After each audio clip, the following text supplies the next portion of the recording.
Bonjour à toi. Dans cette petite vidéo, laisse-moi te montrer la voix de Aku, le chasseur maudit. Et c'est pas le cousin de Aku, Namatata. Pardon.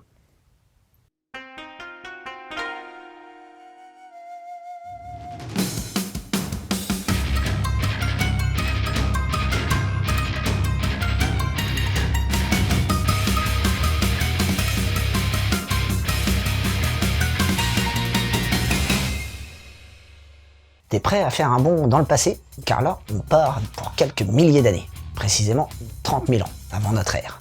Rien que ça. Je te présente Dada.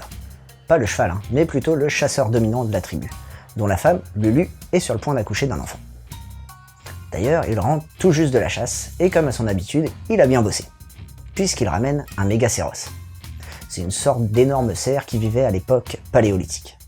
Après cette chasse éreintante, il retrouve sa femme dans leur hutte. Ils commencent à discuter, ils plaisantent, et tout est teinté de bonheur. Et puis, d'un coup, le travail se déclenche. Dada et Lulu vont être parents. Tu le sens que ce moment de bonheur va pas durer? Car en effet, ce soir, c'est la lune rouge. Tu vas me dire, rien d'étonnant. Sauf qu'il y a une prophétie qui prédit qu'un enfant, né sous la lune rouge, apporte avec lui la destruction. Dada va alors avoir le choix. Soit obéir à la prophétie, et donc tuer son fils, ou alors braver cette prédiction, et pour la contrer, tuer un Volga. C'est une sorte de rhinocéros lainer. Et aussi, il doit le rapporter avant le coucher du soleil. Comme tu dois t'en douter, Dada va braver la prophétie et affronter l'animal. Il va d'ailleurs réussir à le terrasser, mais bon, le prix sera cher payé, car il va y perdre un œil et avoir une main transpercée. Mais est-ce que la malédiction est vraiment levée sur son fils Aku?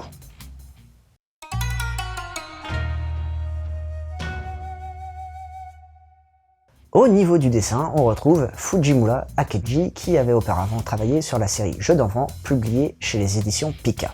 Pour ce qui est de son trait, on part sur un crayonné fin avec pas mal d'ombrage, ce qui donne un rendu pas mal obscur et renforce l'effet nocturne. D'un côté, la majeure partie des actions se déroulant de nuit, c'est un bon parti pris. Le seul petit bémol serait sur la proportion au niveau des coups des personnages. J'ai l'impression qu'ils sont très grands par rapport au reste du corps, et du coup ça donne un petit effet girafe. Au passage, le rendu sur les animaux est vraiment superbe, ils sont vraiment très réalistes et on sent l'énorme travail de documentation réalisé par le dessinateur qui a dû s'inspirer des études réalisées sur la faune paléolithique. Au niveau des arrière-plans, ils sont dans la même lignée, à savoir très détaillés avec un très grand réalisme. Tu pourras alors te plonger au plus profond de l'ère paléolithique avec la flore ainsi que les peintures rupestres qui sont encore une fois très fidèles archéologiquement parlant. D'un point de vue du Nemu, ça bouge pas mal. On a des coupes diagonales, des superpositions, des pleines pages, de quoi rendre le scénar bien dynamique et de donner un rythme plus soutenu à la narration.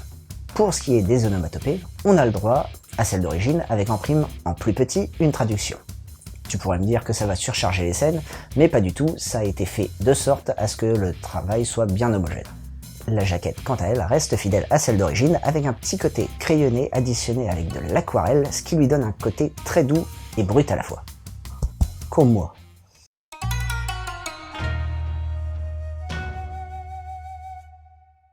Au niveau du scénario, celui qui est aux commandes, c'est Kaneshiro Muneyuki, qui n'est autre que l'auteur de Billion Dogs, Jeux d'enfants ou encore tout récemment sorti en France, Jagan.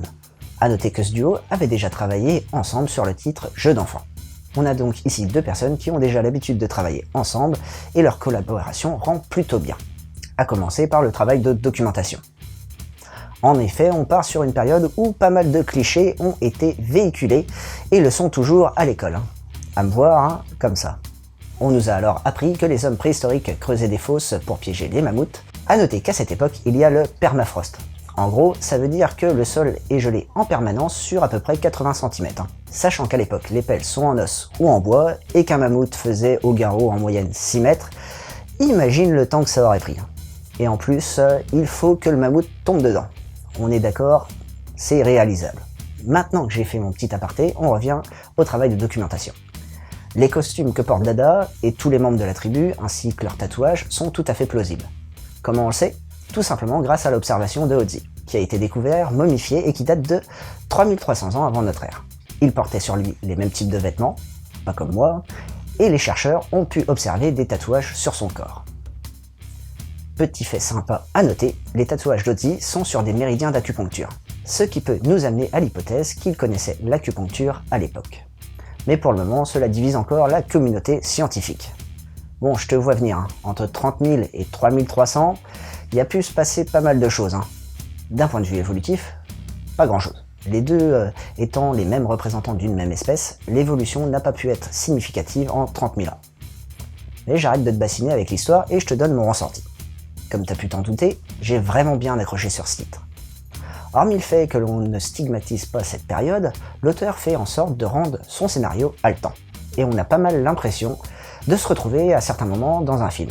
Comme par exemple lorsque Dada revient avec le Volga mort et le soleil levant juste derrière.